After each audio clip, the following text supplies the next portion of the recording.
Hello dear, welcome to a new video in a new lesson in English language structure.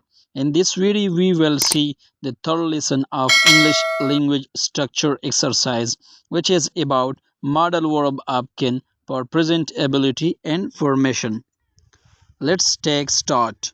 I can sing a song.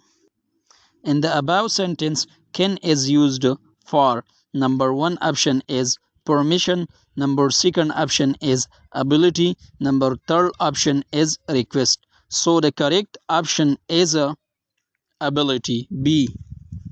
Can is used for number one option is formal situation, number second option is informal situation.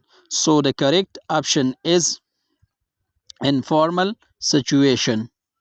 As you know that we have discussed in the previous lecture that can is used for informal situation.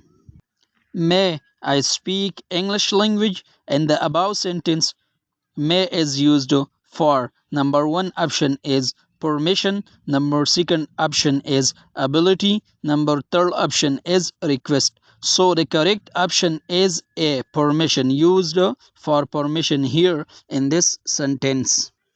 Which form of verb we can use always after the can? Number first option is first form of verb. Number second option is second form of verb. Number third option is third form of verb. So the correct option is a first form of verb. As we have discussed that we always use first form of verb after the can. May is used for number one option is formal situation, number second option is informal situation. This is your assignment. You can put the right option in the comment section. Thank you so much for watching.